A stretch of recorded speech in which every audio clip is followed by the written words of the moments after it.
Coming to you live from the new WSBU studio, it is Young and Herd. Ryan Lombardi, Carson Hayek with you for about the next hour as we are going to recap the NFL Week 11 as it is fully in the books. We'll also touch on some Bonnie's basketball, but going to be a good show, and it's also our first day in the new WSBU FM studio. Yeah, it's great to be here. It's a great new spot. Riley Center did us a lot of good things over the years, but right now this setup, completely modern, and I'm fired up right now. We have a lot to talk about when it comes to the NFL, Bonnie's basketball. Both teams off to a hot start, so it should be a good show today. Yeah, Carson, just to make sure, you got to talk right into the mic or else it's not going to pick you up. So I'm just we're getting there we go. Used We to can the new move space. it. Look at yeah, that. There you go. You can move it wherever it's comfortable for you, whatever you need to get this going. But all right, let's start Thursday night football. As it was the NFL Week 11 recap as the New England Patriots took down the New York Jets 27-14. Patriots win their 8th game in a row. If you told me before the season, would they even win 8 games all year? I don't know if I'd even take that. But once again, they continue to play to that next level. They play efficient football week in, week out. Drake May, 25 of 34 for 281, 1 touchdown. No interceptions. This team does a really nice job not turning the football over. Trayvon Henderson's starting to pick it up as well. 2 rushing touchdowns. Diggs over 100 receiving yards. Justin Fields with his typical outing. This is a good passing outing for him, though, Ryan. 116 yards this week. It's better than his typical 45. Yeah, I was going to say, it's better than a typical 50 yards. But no, Justin Fields, still terrible. Still pretty bad. But Drake May, on the other hand, really playing well. 2 ends of the spectrum, without a doubt. Drake May is the guy who has taken the next step. With Fields, it always seemed, well, hey, if he's in the right system, maybe he could be that guy, take that next step, and you can see what happened when they drafted him out of Ohio State with Chicago. But it's just never really turned out that way for Fields, and he's always kind of struggled to throw the ball efficiently. Thought it might have been different after the start of this year, but nah, it's not the case. Just the same old story. No, same old story for him. I love talking about it because this is we've been talking a lot about it on this show, and Drake May potentially in the MVP conversation, and I love looking at his stats for the season. He's thrown for 2,800 yards now, 20 touchdowns, 5 interceptions, with a passer rating of 113.2. So pretty good stuff from the sophomore quarterback. Yeah, right in the MVP conversation, no doubt about it. As for the Jets, though, you look at this is their first game without having Sauce, Quinnen Williams. Donnie Mitchell comes in on the return end of that trade, has a few drops, didn't play a great game overall. So we'll have to see how that trade turns out in years to come here. Yeah. All right. And we'll move things down the list. We'll send it to Madrid for, I think it was our last overseas game of the season. Thankfully. Where the Miami Dolphins outlasted the Washington Commanders 16-13. And that was just terrible game. The game was horrible. Horrendous. I gotta say, the Madrid Stadium, sick. That venue was really, really cool. But my goodness, both of these teams just such disappointments. And I love watching Marcus Mariota play. Obviously it sucks that Jaden Daniels is out, but to watch Marcus Mariota play and get a chance, and he's just really not coming through, which stinks. But the Dolphins stay hot and pick up another win. A win's a win for the Dolphins. Win's a win. The game was horrendous, like we said. Drops everywhere, missed field goals, turnovers, penalties, just everything about it was bad. But these are 2 bad teams, I'd say, playing against each other. Miami, though, 4-7 now. So you look at it as a macro perspective, they started to play a little bit better as of late. Way too late, way too little. But regardless, it's encouraging to see Miami start to put things together here. If you're on the Mike McDaniel fire train, you're probably not too thrilled about it. But 2 of 14 of 20, 171, no tutties or interceptions. But the team, 169 rushing yards for Miami. I think that's very impressive.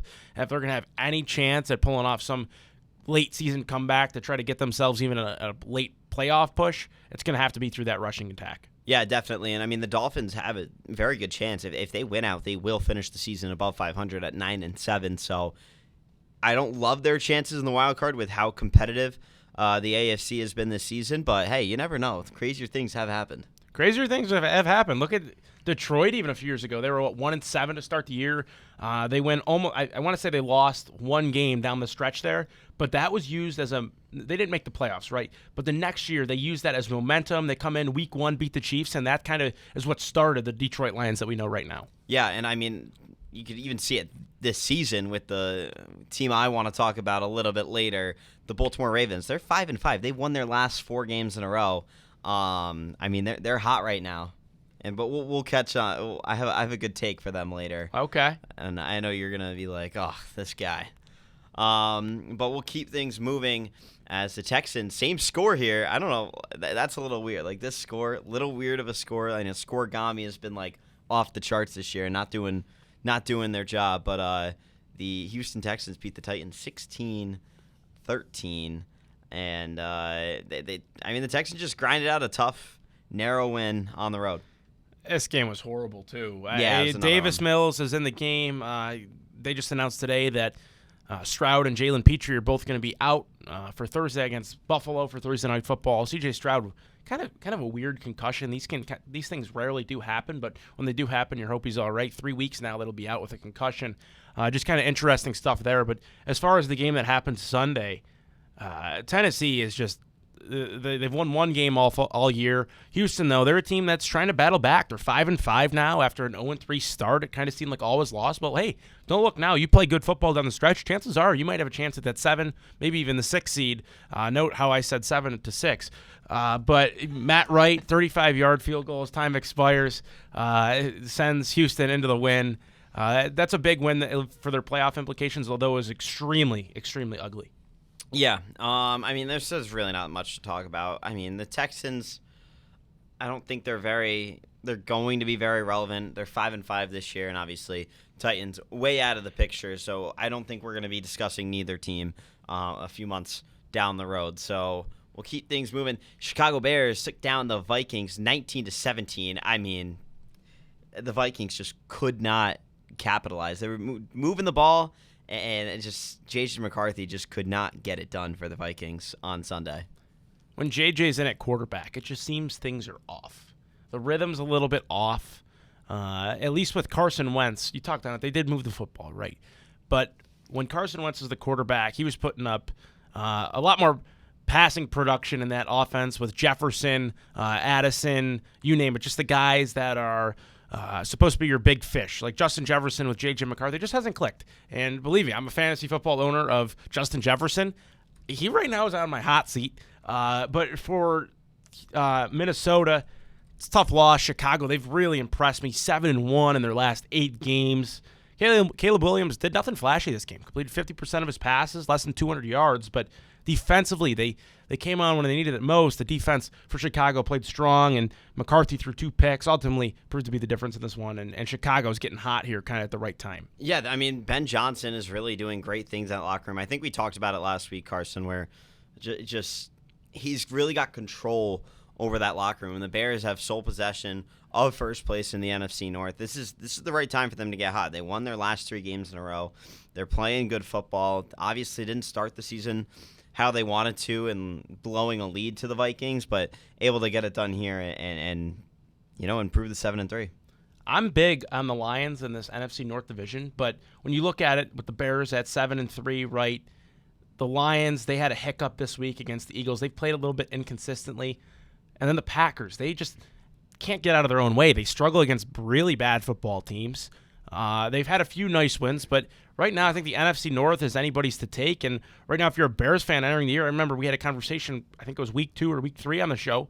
What's a successful season for the Bears? 8 wins? 7 wins? But right now they're at 7 wins, and they have a chance to make a real push here. And I love doing this. We do this all the time on this show and looking at the team's next schedule and kind of predicting what's going to happen for them. So the Bears 7-3 right now. Here's who they got coming up. They have the Steelers at home. They should be able to take care of business. The Steelers are really fading and fading fast. McQueen's fading, yes. And it's not going to get much easier. It doesn't get easier, though. They have the Eagles. They have 2 against the Packers in 2 out of the 3 weeks. They'll have the Browns, should take care of business there, have a pretty good 49ers team, and they also have to play the Lions. So it's not an easy schedule, actually, for the Bears down the stretch. I would say they have an easy win against the Browns. They should be able to split with the Packers, should beat the Steelers, but you're only looking at about 3 to 4 more wins. So 11-6 should be good enough to get you a win, a division win into the playoffs, but maybe a division win in the NFC North. I'd say that's probably correct. I think those divisional games, like you said, against the Packers and Lions, huge games. That's going to be where you make or break whether or not you enter as the 5 or 6 seed or the 2 or 3 seed. Mm-hmm. Yeah, and I'm just looking at, I mean, they lost to the Lions pretty bad in week 2, but since then they've really turned it around, and they've won 7 out of their last 8 games. Their only loss coming to the Ravens, who that's the week where they turned it around. Right. So how mad can you be when you lose to a team that's really getting hot right now, and that was their first win in 5 games. So nonetheless, I mean, I like the Bears' chances. If you had to pick a team right now, who do you think wins the NFC North? Ooh, that's a loaded question. I don't think it's the Packers. And I don't think it's the Bears. I'm probably going to have to lean the Lions just based off of experience. I think the Bears, they're a team that could easily drop a few of these games that they shouldn't down the road. It's a tough schedule, right? But there is no week when games matter like this to take a week off, because that week could bite you. I still think the Lions, when they play their best football, they are a top 3 team in the NFL. So I'm going to have to lean with the Lions until proven otherwise. Yeah, I'm also leaning with the Lions, especially because week 18, we got Lions-Bears. So I'm leaning. What a game that could be. I know. I'm leaning Lions just because of how they took care of business against their former offensive coordinator, Ben Johnson, the first time they saw him. So, yeah, I'm going to go Lions there. Okay. I respect it. That's going to be a great game. I'm sure that'll probably be America's game of the week. Yeah, definitely. All right, let's go to on that, and that's a flex. That's a game that they can flex. So maybe Sunday Night Football there. That could be Sunday Night Football for the final week of the season. All right, let's go to Cincinnati, where the Steelers came to town and took care of business, beating the Bengals 34-12, and the Steelers just dominated all 4 quarters on both sides of the ball, and it just felt like the Bengals offense couldn't find any sense of rhythm. Yeah, Joe Burrow's starting to practice. That team's probably gasping at any chance that they have with Joe Burrow returning. Flacco, he's been serviceable, but 23 of 40 for 199, a touchdown, a pick. Nothing impressive or to write home about, but Pittsburgh, that's a big win for them. That's a team that we've talked about so much this year on this show. You think they're going to fall out of that position? I really do. As a Bills fan, I hope not, because right now the Bills are looking at a nice 5 seed, and the probably likely winner of the AFC North is going to be the 4 seed. So if the Ravens and Bills meet round 1, I'm not a huge fan of that personally. I'd much rather play Denver. What happened week 1 with the Bills and Ravens? I'm pretty sure that Josh Allen had a big-time win. Don't get me wrong, but you go by the book late in that game, 99% of the time the Ravens are going to pull that one out. And I guess they beat them in the playoffs too. But historically, when you beat a team in the regular season, it becomes that much harder to beat them again in the playoffs, as we know very well. Yes. With the Buffalo Bills. Oh yeah. You know what, Kayla? This is so random, off topic, but I thought of you this morning. I was on TikTok when I woke up this morning, and you know what came up? What's that? It was like craziest endings to games ever, and it was 13 seconds.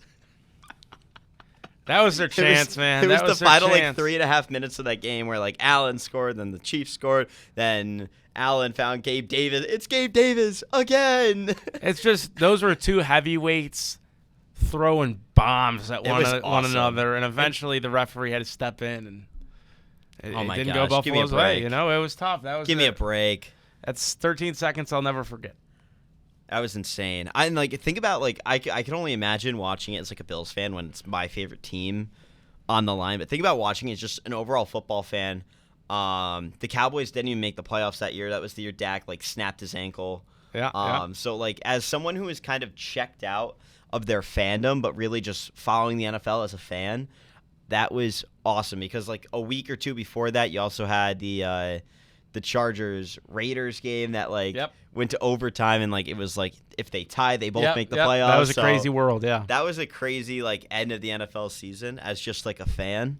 But yeah, I thought of you this morning. I thought about sending it to you, and I was like, you know what, I'm going to let him have a good day today. It's like the first 10 minutes that you wake up kind of dictates your day sometimes. If I would have got that and early in the morning. What time did you get up this morning? It was 7:30 this morning. What were you doing at 7:30 this morning? I like classes in the morning. You had an 8 a.m.?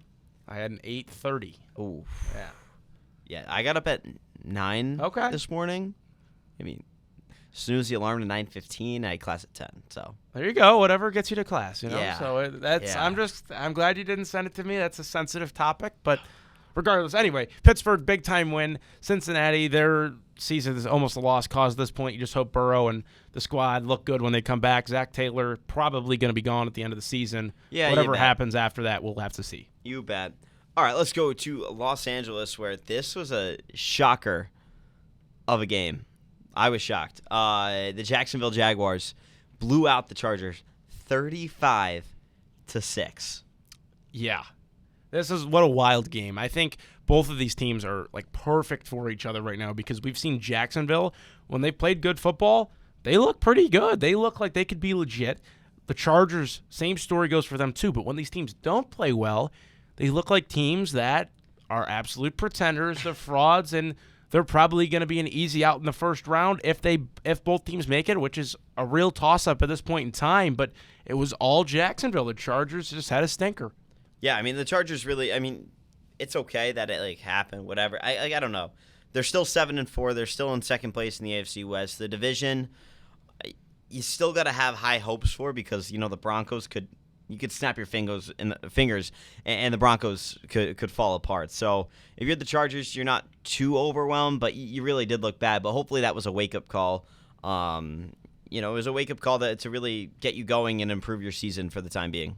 Definitely. You have to take this game as a true warning because if you don't show up to play every Sunday, this type of stuff happens. And if they're going to be a team that competes come January and try to make it a push and saying, hey, we're back, the Chargers have successfully rebuilded, this is going to be a game that they're going to have to learn from because that outing was just unacceptable for that organization.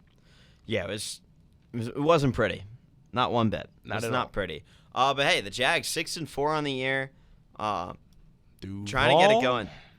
Duval.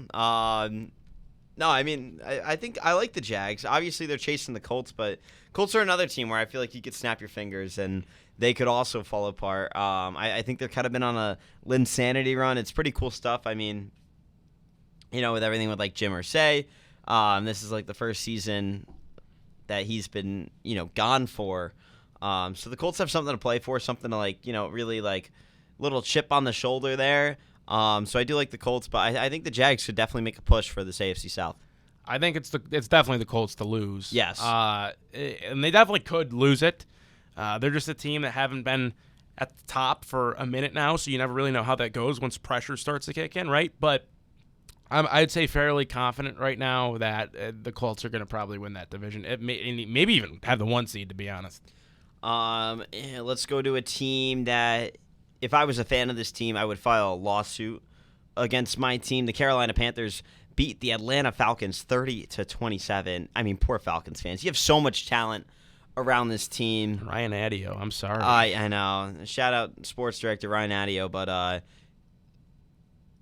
I saw Ryan post something on his Instagram story today. That's why I said it, but it was the Falcons and I think it was the Browns. Those fans should file a lawsuit against their team. And I really do think that. When you have Bijan Robinson, Kyle Pitts, even Drake London's been having a stellar season. Michael Penix is playing okay, and they just cannot get it done. Just letting the fans down. I don't could there be a move, a head coaching move down there in Atlanta? I've never been a fan of Raheem Morris, for what it's worth. I didn't think that hire was a great hire. I just don't think he's a great head coach.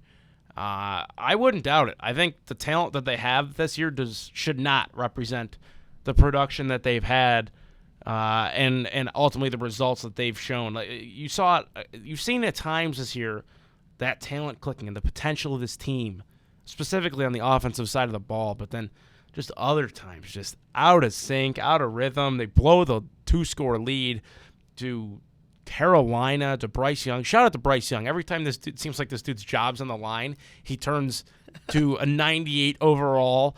It's really incredible stuff.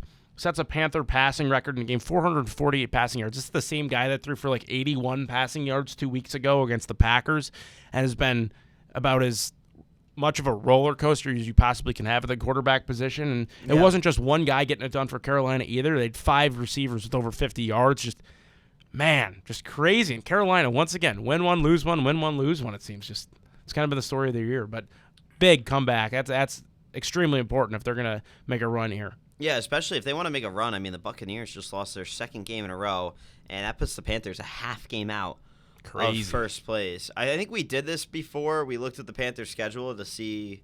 Did we do this? I can't exactly remember if it was with the Panthers. Maybe way back early in the season. But I'm just looking. I mean, it does not get easy for the Panthers by any means. They have the 49ers. What's that? Next week. Then they have the Rams. They have the Saints. They have a bye week. Then they have the Saints. They should obviously win that. Then they have the Buccaneers. They played the Buccaneers in week 16 and week 18. So that's going to really decide the season. Wow. They also have the Saints, the Seahawks, and the Rams. So this should be an interesting finish. I think 10 wins could win the division, especially if you either split or sweep with the Buccaneers. So what are they at right now? 6? Yeah, they're 6-5.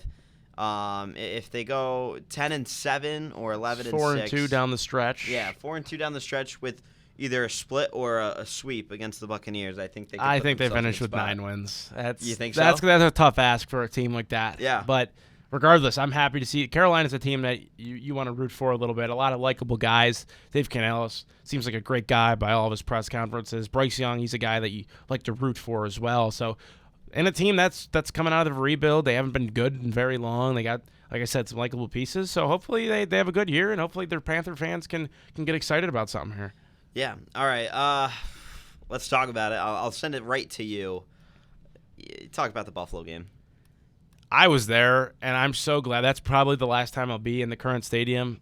I'm so glad that was the game. Man, oh, man, just incredible. 9 lead changes. Talk about just 2 teams going back and forth. Josh Allen, horrendous, probably one of the worst first quarters I've seen. What was the final score? 44-32. That was probably one of the worst games from Josh in the first quarter I'm talking about. And then all of a sudden, 6 touchdowns, just goes absolutely berserk, puts on the Superman capes, 3 rushing touchdowns, 3 passing touchdowns. And offensively, both teams were one fun offense to watch. You look at Tampa Bay, 200-plus yards of rushing. Baker was pretty much kept clean for a majority of the football game. Just absolute slugfest. And this game meant a lot for both teams. Both teams trying to avoid that 2-loss-in-a-row mark. And ultimately, Tampa Bay was the one that came up short in this one. Yeah, I thought the Bills looked really good. This is the first time in a little while that I really thought the Bills played a complete offensive game. Is that fair to say? I think they really pieced it together. Obviously, the defense, you put a little question marks, but when your offense is moving that fast, it's kind of hard for the defense to catch up. So it's a high-powered offense going against another high-powered offense, and sometimes the defenses just kind of fall a little flat on their feet because there's so much adrenaline pumping through that game, and I think big plays, when they're being made left and right, it kind of gets hard for them to keep up with that. But I thought the Bills really looked solid, and I just thought that the Bucs defense ultimately couldn't hold up, and the Bills were able to pull away late with it. Yeah, I would agree with you on that. Keon Coleman, he decides he's going to be late to a meeting. 3rd known time that this has happened for him in just a year and a half. 2nd time this year. Hopefully he can figure it out. I don't know if he's going to be back in the lineup this Thursday, to be honest with you. They had one of their best passing outings of the year, 2nd most passing yards in a game besides that Week 1 game. Was he benched for the... He was healthy scratch. Okay. I don't know if you saw the game last night, but the Cowboys... CeeDee and George Pickens both we'll talk about it. Yeah. We'll talk about it. Yeah. I don't know if you... We'll wait to talk about it. We'll keep going down the list. We'll wrap up with that game.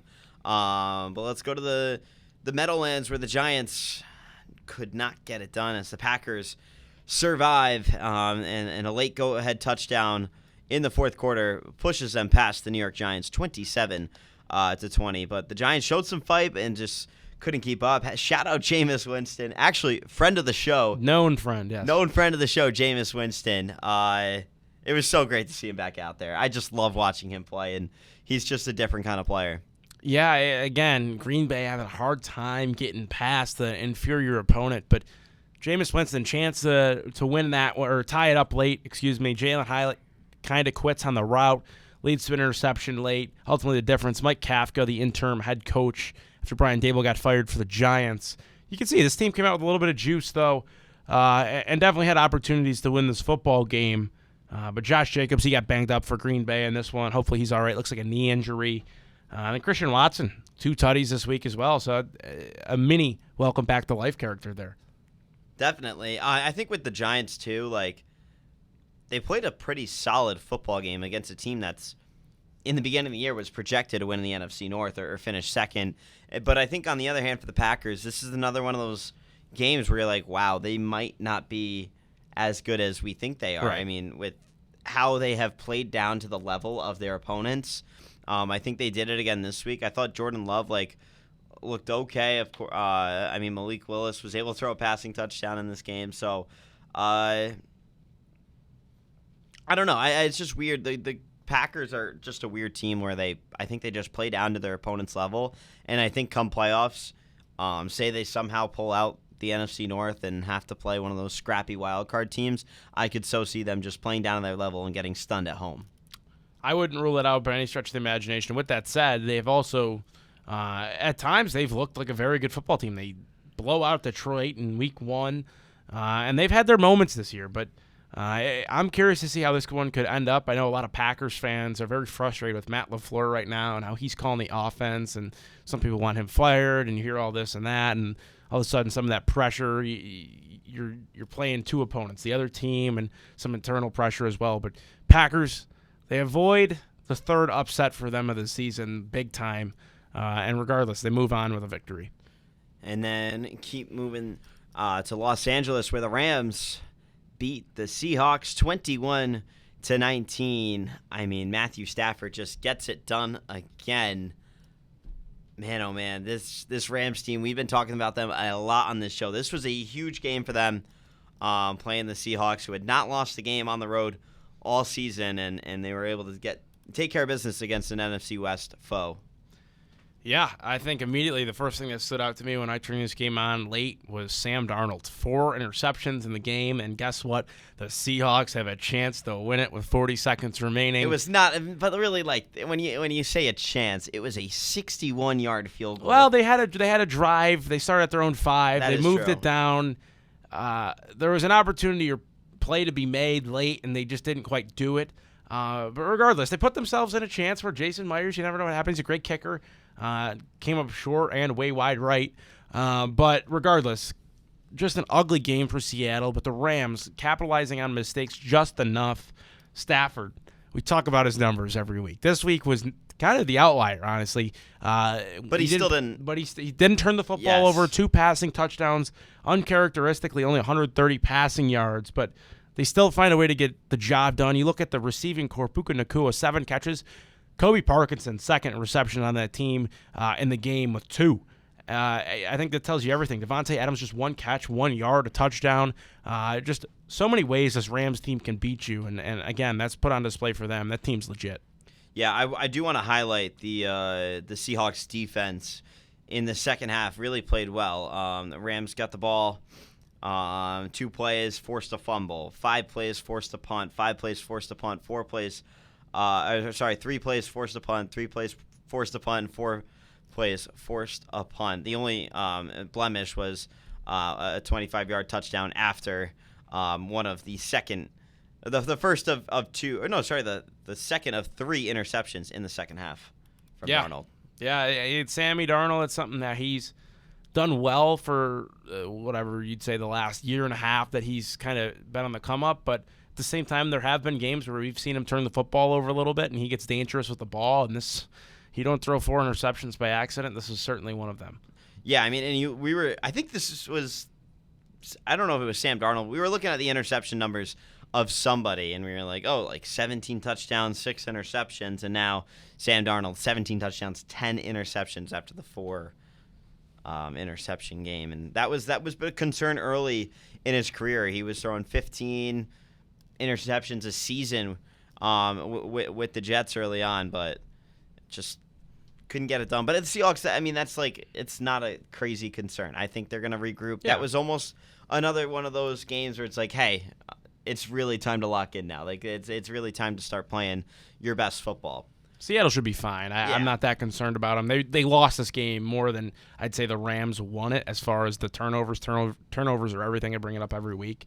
But when you give it away 4 times, you're making it really hard on yourself. Yeah, we'll keep on the trend of the NFC West as the 49ers take down the Arizona Cardinals 41-22. And the 49ers just dominated from the start of this game, and the Cardinals just were unable to match the pace of play that San Fran was making them play. Shout out Brock Purdy. Gets his return. He was dealing with a few different things for the 49ers, but goes 19-26, 200 yards, 3 touchdowns, no turnovers through the air. And CMC, 121 scrimmage yards, 3 touchdowns total on the day, and then Kittle catches 2 touchdowns as well. But if I look at Arizona real quick, shout out to my guy, Jacoby Brissett. Most passing completions in a game in NFL history. That's the most Jacoby Brissett stat line I think I've ever heard. He went 40. Listen to this efficiency. 47 of 57. This is so funny. 2 passing touchdowns. He did throw 2 picks. But regardless, the man was throwing the ball all over the football field. Michael Wilson and Trey McBride combined for 25 catches and 300 yards. Just absurd. Just something to know. Arizona only attempted to run the ball 14 times. Yeah. That's when you know how they were playing down early on. I mean, it was 25-10 at halftime, and I think and Arizona knew that they had to come out and just start throwing the ball, and that's exactly what they did. 57 passing attempts is no joke. But hey, shout out Brock Purdy. A little welcome back to life for him in his return with San Fran, because that was a conversation. Mac Jones is playing good football. You think they might keep him in that spot, but nonetheless, they give Purdy the nod, and Purdy gets it done against an NFC West opponent. So let's go now to the AFC West, where the Denver Broncos win their 9th game of the season, beating the Kansas City Chiefs 22-19. And this is actually going to bring up our panic button for this week, which is the Kansas City Chiefs. This is like the third. Yeah, I think this is the 3rd time we have buttons to press on them. Man, KC's a tough team. Denver's they're gritty. It seems like every week the clock's at 0. Will Lutz is out on the field, and if you were to literally stop the ball when it hits 0 seconds, they probably have like 4 or 5 losses this season. But regardless, Denver just finds a way to pull games out. And as for KC, Mahomes, little help from the officials as far as a few turnovers that happened that got negated. He was 29 of 45, 276, a touchdown, a pick, and then once again they don't struggle to run the football. I don't know if that's necessarily the right term, but the run game is just kind of a little bit of they do it because they kind of have to type of thing. I still think they really love to throw the football maybe a little bit more than they should. Travis Kelce, 91 receiving yards, caught a nice touchdown as well. But KC 5-5 now, very tough division. I know we looked at it earlier in the year. Their schedule was difficult as well. But it's the Kansas City Chiefs. They have a little bit of a dynasty winner. How can Jim, you write them off? I don't know, Jim. That's literally what I'm Mahomes. saying. It is. I'm not. I can't click the panic button Dude, yet. Out of good faith, I can't do it yet. They're 2 weeks away. All right, so good friend of mine, big Chiefs fan, and I said, hey, like, is it time to be concerned? Like, because he is always like September, October, November. They don't matter. Talk to me in January when the Chiefs are playing football year in, year out. This is his mindset every single year. It's so annoying. Like, I'm like, you're a prick. Like, shut up, dude. Anyways, I text him today. First time he says, yeah, I'm a little concerned, but I'm not upset about it. He's not upset. He's like, we've dominated the last 7 years, and it's going to have to end eventually. Like, everyone's tired and whatever. I was like, dude, This guy's a clown. I was like, shut up. I live for one championship. This dude's spoiled. What do they have, 2 or 3? Yeah. They made it to 3 straight Yeah. Super Bowls. Like, give me a break. Of course you're not going to be upset about it. They've You won have 3 3. Super Bowls. Like, that's crazy, man. Like, yeah, I congratulations. I'm glad you can take a season off. All right, so here's what they got. They have the Colts at home. Not going to be That's an tough. easy game. Now you're on a shortened week. You get 4 days. You play the Dallas Cowboys on Thanksgiving. Could be tough. Historically, Cowboys don't play well on Thanksgiving, but hey, you never know. Post Malone is performing at the halftime show at AT&T Stadium. I'm excited. Uncle will see Post Malone on the screen.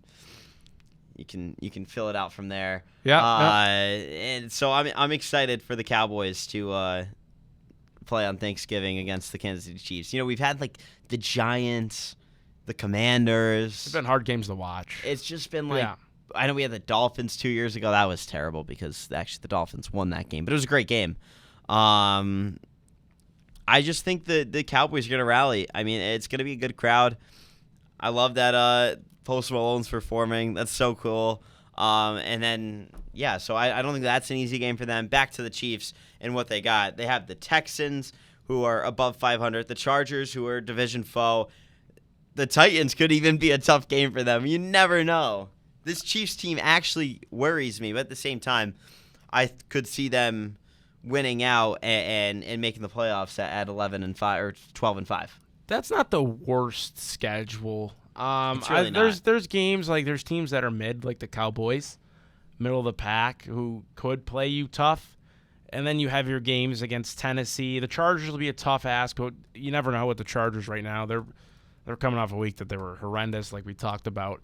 But I think, that's why I'm a little hesitant right now. I think Chiefs are a team that are dangerous, but they are terrible in one-score games this year. I think they're like, 0-5 or 0-6 now, and they won a crazy amount last year. I want to say it was like 11 or something like that in a row, set an NFL record for one-score games that they've won in a row. And all of a sudden, that luck and, some of the skill is starting to flip on itself, and reality's kicking in. Yeah. All right. So what are you gonna? You're not gonna press it? I'm not pressing the button. The finger's on it, but I'm not pressing it. You know what? I'm not pressing it, and I'm not even. Deal or no deal, where the case is I'm closing the case. Okay. I'm not even considering it. Talk to me after Thanksgiving, and I'll give you my answer. I love it. We could bring him up next time we have a show then. Yeah, because no show next week. Correct. Yeah, I need Big time travel. Yeah, are you leaving Tuesday? Oh yeah. The second I get out of class, I'm heading. Yeah, I don't whatever blame they you. call That's it, me too. 290, and I'm gone. I either I'm not going to class on Tuesday, or hopefully my professors cancel it. Maybe I'll go. I'll consider. But okay. I got a long drive back to Jersey. Got to decorate the Christmas tree on Tuesday night. Okay. Yep. We'll see what your status is in practice this week. Whether it's limited DNPs, we'll see. Grandma's coming over. Oh, that's big.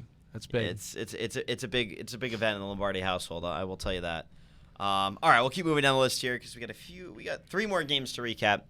The Baltimore Ravens stay hot. And this is actually going to bring us to our overreaction, underreaction, and I'm going to give my take. Ravens stay hot. They beat the Browns 23-16. The Ravens are the most dangerous team in the AFC right now. Oh, I don't know. That's tough. I mean, you're looking at a game where they actually didn't play good, and they beat Cleveland, who was. Cleveland was in it till the end, and Shador comes in. It looked horrible. Oh, it was bad. That's for another conversation about Shador, whether or not snaps and him not having reps with the starters matter. But regardless, Baltimore, when they have Lamar, they're a really tough team to beat. That's why, as a Bills fan, I'm worried if it's 4v5 and Buffalo has to go to Baltimore. I'm not comfortable with that matchup. It's a bad matchup. As far as schemes go for the Bills. They can't stop the run. Baltimore, they can run the ball at will most games. Henry, again, I believe, ran for 103 yards this week. And then Mark Andrews, 1 rush, 35 yards on a fake tush push. They just get the job done. They're a physical team, and I might agree with you. I think Baltimore... Dude, they're a scary team. They are. They're playing with a chip on their shoulder. They're banged up. Doesn't matter. They're figuring it out. Nate Wiggins, their cornerback, has 3 interceptions on the year. Lamar Jackson, honestly, you look at the numbers, could be putting up an MVP type season if he had played a full year. 1,442 yards, 15 touchdowns, just 3 interception passer rating of 115.5. This guy is playing really good football right now. Obviously, the on the ground is not doing as much this season. But when you have Derrick Henry in your backfield, what does it matter? He's only played 7 games as well, so really good stuff out of Lamar Jackson. I think he's really leading this team down a good stretch. And when you have Lamar, Derrick Henry in your backfield, and the offense caliber that the Ravens have, I don't think many AFC teams match up to them like that. I don't think, like I said, when they can run the football, there's no stopping the Baltimore Ravens. That's a team you have to get up on early and hopefully create a few stops defensively, whether that's, maybe you get a help from the referees on a holding call or something like that. But it's difficult to beat this team. When they're in it till the end and they're a threat to run the football on you at any point in time during the game, man, oh man, it's just a nightmare defensively to try to game plan and execute against. How many times have we just seen Baltimore on their rushing attack take over a football game, and then your offense is kept on the bench, and it's just stifling. It suffocates your whole team. And Baltimore, they're scary right now. I'm curious how they finish, especially when it comes to health. They were so banged up to start the year, and they're well coached with Coach Harbaugh, Todd Monken, the offensive coordinator, Zach Gore, the defensive coordinator. It's just Baltimore. They're scary. I think I'm gonna agree on this that they could be the most dangerous team in the AFC right now. Love it, and they stay alive in the AFC playoff picture. And I mean, they're just game out now from the Steelers still. With that said, in 2 weeks, this could be a different take, and maybe they cool off, and they're looking on the outside in. But right now, this is a team that I would not want to play from anybody in the AFC, including the Colts, the Bills, the Chiefs, anybody like that. Yeah, let's talk about the Sunday night football game.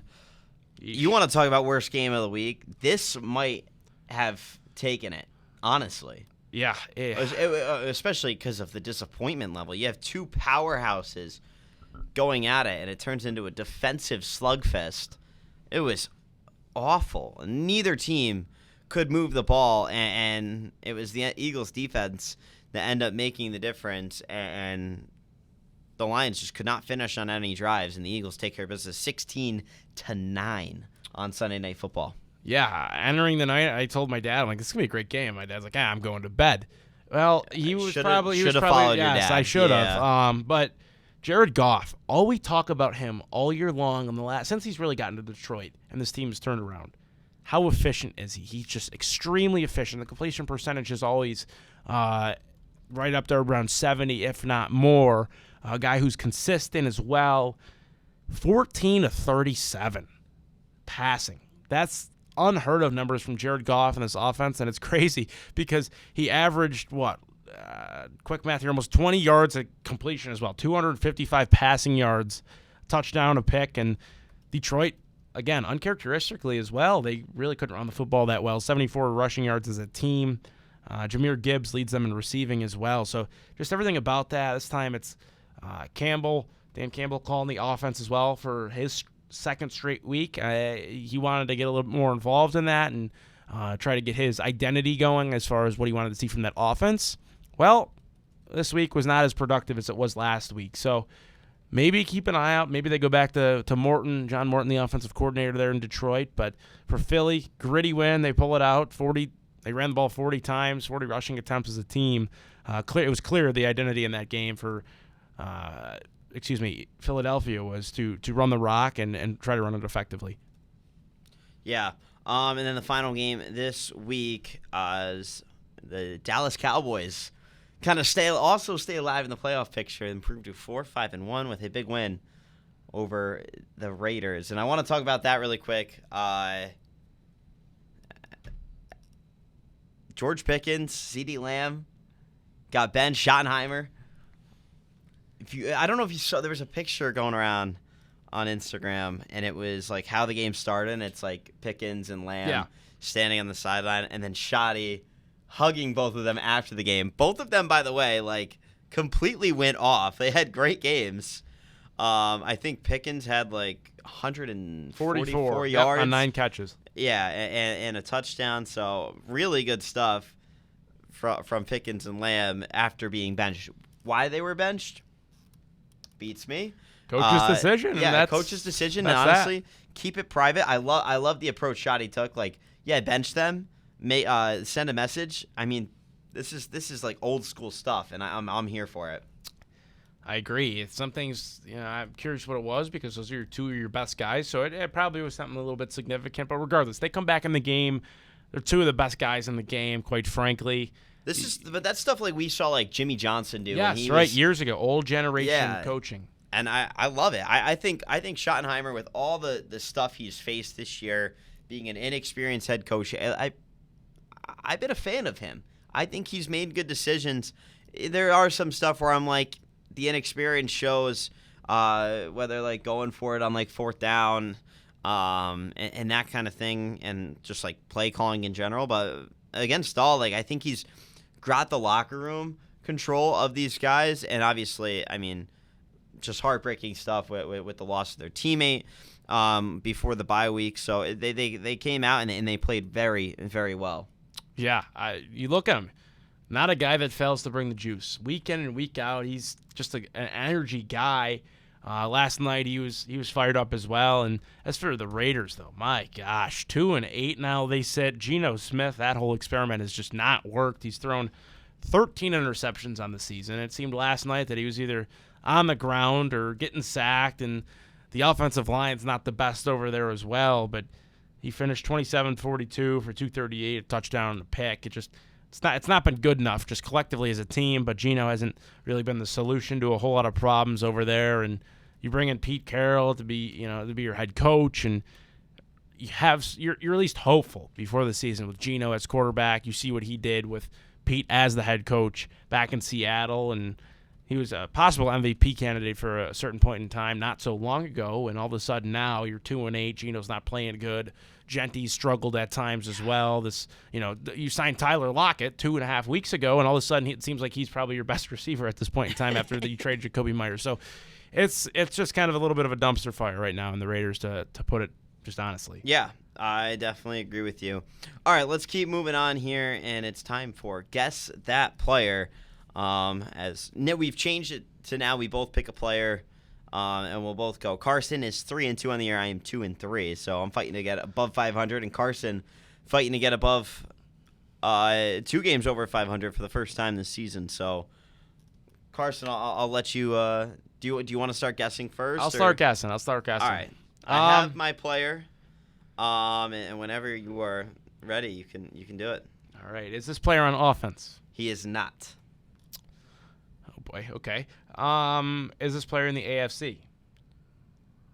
He is in the AFC. Is this player on the west of the Mississippi River? Yes. Okay. So you'd think AFC. That was a terrible question. You'd think AFC West, probably. Is this? Oh no! Now I'm doubling up. Well, I wasted a question. I'll have to live with it. Is this player in the AFC West? Yes. Okay. Is this player in the Chargers? No. Sorry, I don't know. I was thinking about something else. I was thinking of something else. Is this player on the Raiders? He is. Ooh. You have 4 questions left. Wow, that's good stuff. Is this player above 230 pounds? Let me check. How many pounds did you say? 230. He is not. Okay, so smaller guy probably means corner. Could be a light linebacker as well. I think I have 4 questions left. 3. 3? Okay. Got 3 left. Is this player a corner? He is not a corner. Is this player 30 years or older? He is 30 or older. Okay, I have 1 question left. Oh my gosh, I'm gonna go for the right.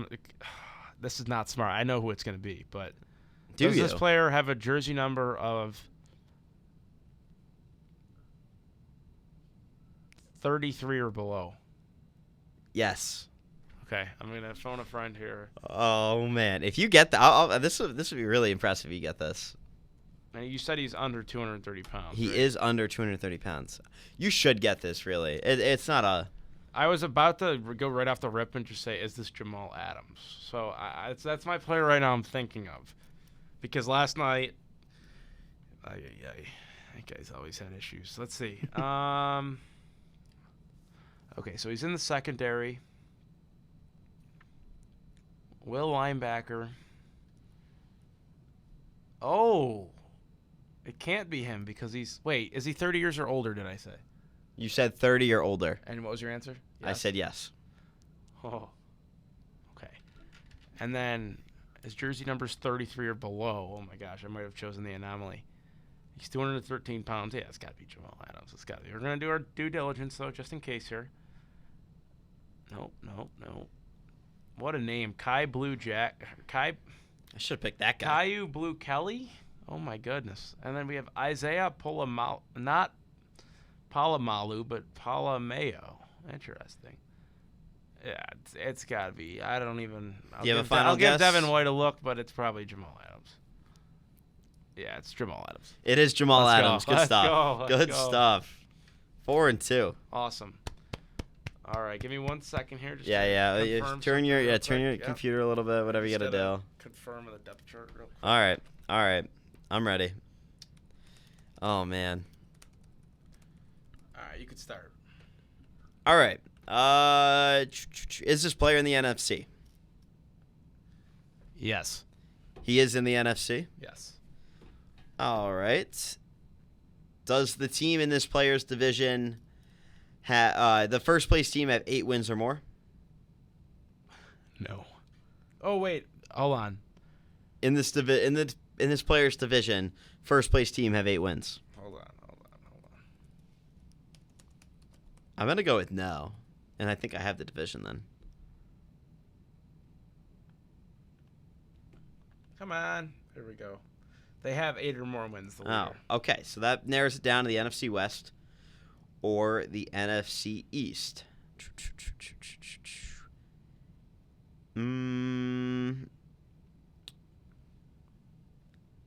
Is it a player in the NFC East? Yes. Okay. Are you counting the questions? No, but I think that was 4. That was 4, yeah. That was 4. I'll count them on my hand now. All right, so it's either the Eagles, the Cowboys, or the Commanders, or the Giants. I'm going to try and narrow this down as much as possible. Is the main color of this team blue? No. So it's the Commanders or the Eagles. Is this player on offense? Yes. Okay, so I got 4 questions left. It's either the Eagles or the Commanders. Let's go. I think it's. I'll just add. Is he on the Eagles? No. Okay, so it's the Commanders. Correct. So this player's on the Commanders. He's on offense. Mm-hmm. You said. Mm-hmm.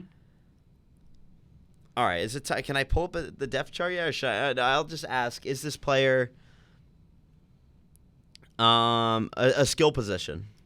Yes. A skill position. I have 2 questions left. Is this player's jersey number 33 or below? Let's see.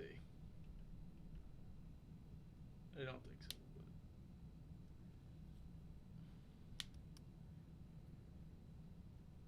Jersey number is 33 or above. So 33 or above. Okay. So you got one more question. So 33 or above. I got one more question. I don't know what I should ask. I should, instead of the jersey number, I should have just asked for position. Is this player a wide receiver? No. Okay. All right. So now I got to go. I really didn't do well there. You should get this, though. All right. Commanders, depth chart. We're going to phone a friend here. Phone a friend. Obviously, it can't be a quarterback because the jersey number is higher. It's not a wide receiver, so it has to be a running back or a tight end. Let's check the running back numbers. This guy's jersey number is 36. Chris Rodriguez. What a game he had the other day. Bill Krosky Merritt. So, okay. I wish I had one more question. Because it's either Zach Ertz or Chris Rodriguez. I don't think you would pick John Bates. John Bates has had a few good games. Oh, don't do this to me.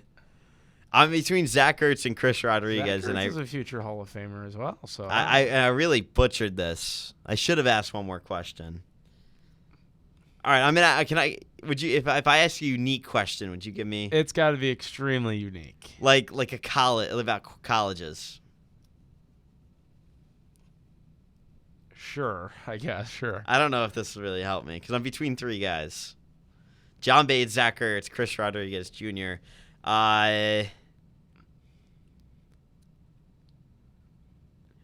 Did this player's when this player was a student at his university, did their basketball team get upset by who was it in 2023? By the St. Peter's Peacocks or the Oakland Grizzlies? I don't know basketball like that. I remember the run that they went on with like Jack Golke and everything, but yeah, who did they play in the first round when Golke went off? I don't know. Oh, you don't know ball. I don't. No, I can't remember March Madness. All right, I'm just gonna go. Is it Chris Rodriguez Jr.? Is that your final? Are you sure? Oh no! Don't do this to me. This is your final guess? Yeah, I guess it's my final guess. Oh my gosh, I can't believe you blew this one. Was it Zach Ertz? Yeah. Oh no. Yeah, it's Zach Ertz. No, no. Okay, well, yeah, Kentucky was where Chris Rodriguez Jr. went, and Kentucky lost to the St. Peter's Peacocks and the Oakland Grizzlies. They so that makes sense.